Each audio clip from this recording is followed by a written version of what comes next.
രാമ ഹരേ രാമ രാമ രാമ ഹരേ ഹരേ ഹരേ കൃഷ്ണ കൃഷ്ണ കൃഷ്ണ ഹരേ ഹരേ ഹരേ രാമ രാമ രാമ ഹരേ ഹരേ ഹരേ കൃഷ്ണ കൃഷ്ണ കൃഷ്ണ ഹരേ ഹരേ ഹരേ രാമ രാമ രാമ ഹരേ ഹരേ ഹരേ കൃഷ്ണ കൃഷ്ണ കൃഷ്ണ ഹരേ ഹരേ.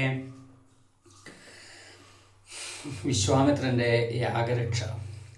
അക്കാലം വിശ്വാമിത്രനാകിയ മുനികുലമുഖ്യനും അയോധ്യക്കാമാരെഴുന്നള്ളിടിനാൻ. രാമനായ അവനയിൽ മായയാ ജനിച്ചൊരു കോമളമായ രൂപം പൂണ്ടൊരു പരാത്മാനം സത്യജ്ഞാനാനന്ദനാമൃതം കണ്ടുകൊള്ളുവാൻ ചിത്തത്തിൽ നിറഞ്ഞാശു വഴിഞ്ഞ ഭക്തിയോടെ കൗശികൻ തന്നെ കണ്ടു ഭൂപതി ദശരഥനാശു സംഭ്രമത്തോടും പ്രത്യുത്ഥാനം ചെയ്തു. വിധിനന്ദനോടും ചെന്നെതിരേറ്റു യഥാവിധി പൂജയും ചെയ്തു വന്ദിച്ചു നിന്നു ഭക്തിയാം സസ്മിതം മുനിവരൻ തന്നോടു ചൊല്ലിയിടിനാൻ. ജന്മവും ഇന്നു വന്നിതു സഫലമായി നിന്തിരുവടി എഴുന്നള്ളിയ മൂലം കൃതാർത്ഥാത്മാന്തരാത്മാവായിതു ജാനിക തപോനിധേ. അസ്മജ്ജന്മമിന്നു വന്നിതു സഫലമായി നിന്തിരുവടി എഴുന്നള്ളിയ മൂലം കൃതാർത്ഥാത്മാന്തരാത്മാവായിതു ജാനിക തപോനിധേ. ഇങ്ങനെയുള്ള നിങ്ങൾ എഴുന്നള്ളിയിടും ദേശം മംഗളമായി വന്നാശു സമ്പത്തും താനേ വരും.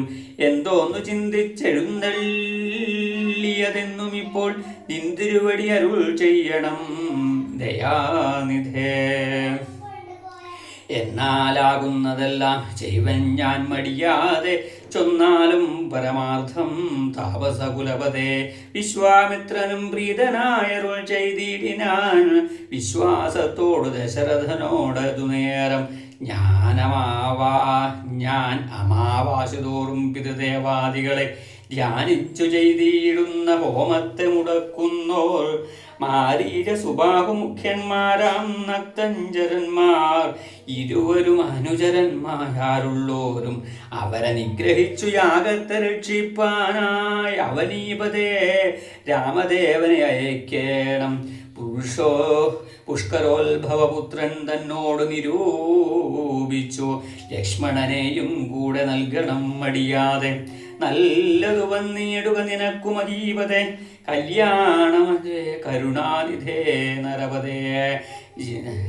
ചിന്താഞ്ചലനായ പങ്ക്തി ചന്ദനൃപൻ മന്ത്രിച്ചു ഗുരുവിനോടേകാന്തേ ചൊല്ലിനാൻ.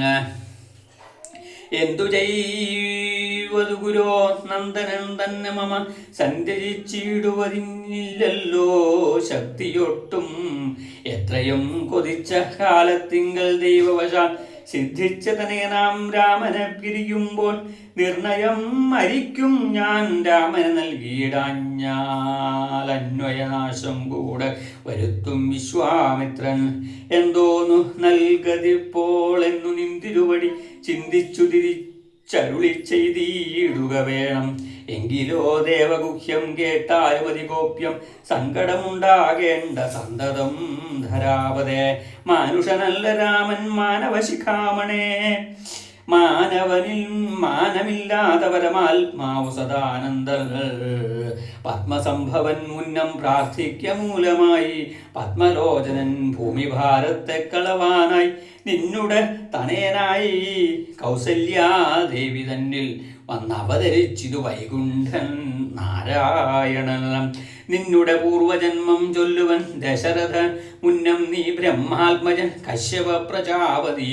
നിന്നുടെ പത്നിയാകും അതിഥി കൗസല്യ കേളൻ ഇരുവരും കൂടി സന്തതിയുണ്ടാവാനായി ബഹുവത്സരമുഗ്രം തപസ്സു ചെയ്തു നിങ്ങൾ മുകുരാത്മനി വിഷ്ണു പൂജാ ധ്യാനാദിയോടും. ഭക്തവത്സലൻ ദേവൻ വരദൻ ഭഗവാനും പ്രത്യക്ഷീകരിച്ചു നീ വാങ്ങിക്കൊൾവരമെന്നാൻ. പുത്രനായി പിറക്കേണമെനിക്കു ഭവാനെന്നു സത്വരമപേക്ഷിച്ചു. കാരണമിന്നു നാഥൻ പുത്രനായി പിറന്നിതു രാമനെന്നറിഞ്ഞാലും പൃഥ്വീന്ദ്രശേഷൻ തന്നെ ലക്ഷ്മണനാകുന്നതും ശംഖചക്രങ്ങളല്ലോ ഭാരതശത്രുഘ്നന്മാർ ശങ്ക കൈവിട്ടു കേട്ടുകൊണ്ടാലും ഇനിയും നീ യോഗമായ ദേവിയും സീതയായി മിഥിലയെ യാഗവേലയാമയോനിജയായി ഉണ്ടായി വന്നു ആഗതനായാൻ വിശ്വാമിത്രനും അവർ തമ്മിൽ യോഗം കൂട്ടിയിടുവതിനെന്നറിഞ്ഞിടണം നീ എത്രയും ഗുഹ്യമിതു വക്തവ്യമല്ലതാനും പുത്രനെ കൂടെ അയച്ചിടുക മടിയാതെ സന്തുഷ്ടനായ ദശരഥനും കൗശികനെ വന്ദിച്ചു യഥാവിധി പൂജിച്ചു ഭക്തിപൂർവം രാമലക്ഷ്മണന്മാരെ കൊണ്ടുപോയി കൊണ്ടാലുമെന്നാമോദം പൂണ്ടു നൽകി ഭൂപതി പുത്രന്മാരെ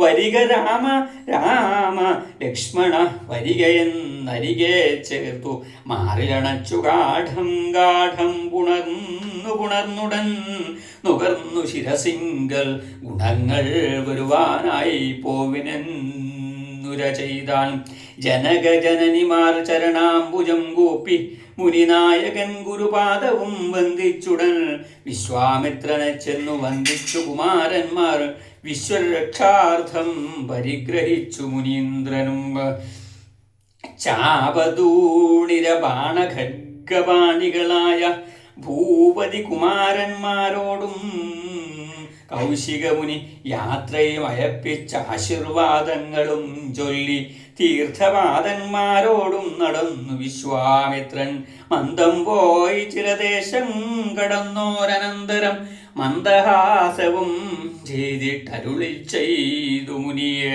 രാമ രാഘവ രാമ ലക്ഷ്മണ കുമാര കേൾ കോമളന്മാരായുള്ള ബാലന്മാരല്ലോ നിങ്ങൾ ദാഹമെന്തെന്നും വിശപ്പെന്തെന്നും അറിയാത ദേഹങ്ങളല്ലോ മുന്നം നിങ്ങൾക്കെന്നതു മൂലം ദാഹവും വിശപ്പും ഉണ്ടാകാതെ ഇരിപ്പാനായി മഹാത്മ്യമേറുന്നൊരു വിദ്യകൾ ഇവ രണ്ടും ബാലകന്മാരെ നിങ്ങൾ പഠിച്ചു ജപിച്ചാലും ബലയും പുനരതിബലയും മടിയാതെ ദേവനിർമ്മിതകൾ ഈ വിദ്യകളെന്നു രാമദേവനും അനുജനും ഉപദേശിച്ചു മുനി ക്ഷിപിപാസാദികളും തീർന്ന ബാലന്മാരുമായ അപ്പോഴേ ഗംഗ കടന്നിടിനാൻ വിശ്വാമിത്രൻ താടകാവനം പ്രാപിച്ചിടുന്നോരനന്തരം ഗൂഢസ്മരവും പൂണ്ടു പറഞ്ഞു വിശ്വാമിത്രൻ ഹരേ രാമ രാമ രാമ ഹരേ ഹരേ ഹരേ കൃഷ്ണ കൃഷ്ണ കൃഷ്ണ ഹരേ ഹരേ ഹരേ രാമ രാമ ഹരേ ഹരേ ഹരേ കൃഷ്ണ കൃഷ്ണ കൃഷ്ണ ഹരേ ഹരേ ഹരേ രാമ രാമ ഹരേ ഹരേ ഹരേ കൃഷ്ണ കൃഷ്ണ കൃഷ്ണ ഹരേ ഹരേ. വിശ്വാമിത്രൻ്റെ യാഗരക്ഷ എന്നുള്ള ഭാഗം ഇവിടെ വിശ്വാമിത്രൻ താൻ നടത്തുന്ന യാഗത്തെക്കുറിച്ചൊക്കെ പറഞ്ഞ് ആ യാഗത്തെ ഒക്കെ സംരക്ഷിക്കുവാനായിട്ട് രാമലക്ഷ്മണന്മാരെ കൂട്ടിക്കൊണ്ടുപോകാനാണ് ഞാൻ വന്നത് എന്ന് പറഞ്ഞപ്പോൾ ദശരഥനുണ്ടായതായിട്ടുള്ള വിഷമം ജനിച്ചാൽ പിന്നെ രാമനെയൊന്നും പിരിഞ്ഞിരുന്നിട്ടില്ല. അപ്പോൾ പിന്നെ എങ്ങനെ ഞാൻ ഇനി വിഷയത്തിൽ പറഞ്ഞിരിക്കും? ശ്രീമദ് ഭാഗവതത്തിൽ കംസവധത്തിനായിട്ട് അക്രൂരൻ രാമകൃഷ്ണന്മാരെ കൂട്ടിക്കൊണ്ടുപോകാൻ വേണ്ടിയിട്ട് വരുന്ന സമയമുണ്ട്. അപ്പോൾ യശോദയ്ക്കും നന്ദഗോപനും ഉണ്ടായതായിട്ടുള്ള വിഷമം എങ്ങനെയാണോ അല്ലേ, അതായത് ഭഗവാനെയാണ് അല്ലേ, കൃഷ്ണനെയാണ് അവർ കൂട്ടിക്കൊണ്ടുപോകുന്നത്. അപ്പം ആ കൃഷ്ണനെ പിരിയുവാനുള്ള വിഷമം അവിടെ നന്ദഗോപർക്കും യശോദയ്ക്കും ഉണ്ടായതുപോലെ തന്നെ ഇവിടെ ഇപ്പോൾ ദശരഥനും ഉണ്ടായി എന്നുള്ളതാണ്.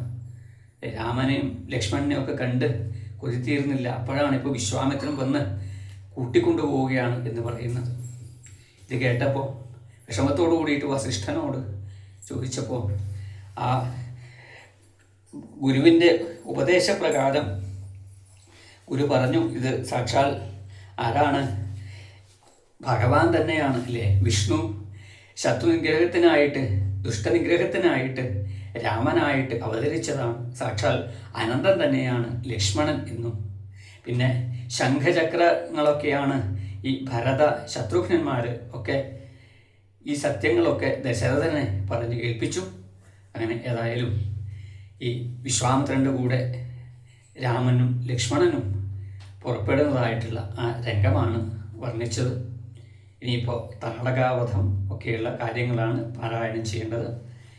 ഈ കർക്കടക മാസത്തിൽ മനസ്സിനെയും അതുപോലെ പാരായണം ചെയ്യുന്ന സ്ഥലത്തെയും ഒക്കെ പുണ്യമാക്കുന്ന ഈ രാമായണത്തെ സമീപിക്കുവാനായിട്ട് ഭാഗ്യം വന്ന സജ്ജനങ്ങൾക്കൊക്കെ നമസ്കാരം. ഈ ഒരു നമ്മളുടെ നിത്യജീവിതത്തിൽ ഉണ്ടാകുന്ന വിഷമങ്ങൾ പല വിധത്തിലാണ്. അപ്പോൾ ആ പല വിധത്തിലുള്ള വിഷമങ്ങളെയൊക്കെ തരണം ചെയ്യാൻ ഈ രാമായണ ചിന്ത എല്ലാവരിലും ഉണ്ടാവട്ടെ, അതിന് ഭഗവാൻ അനുഗ്രഹിക്കട്ടെ എന്ന് പ്രാർത്ഥിച്ചുകൊണ്ട് ഇന്നത്തെ ഭാഗം സമർപ്പിക്കുന്നു. ലോകാ സമസ്ത സുഖിനോ ഭവന്തു.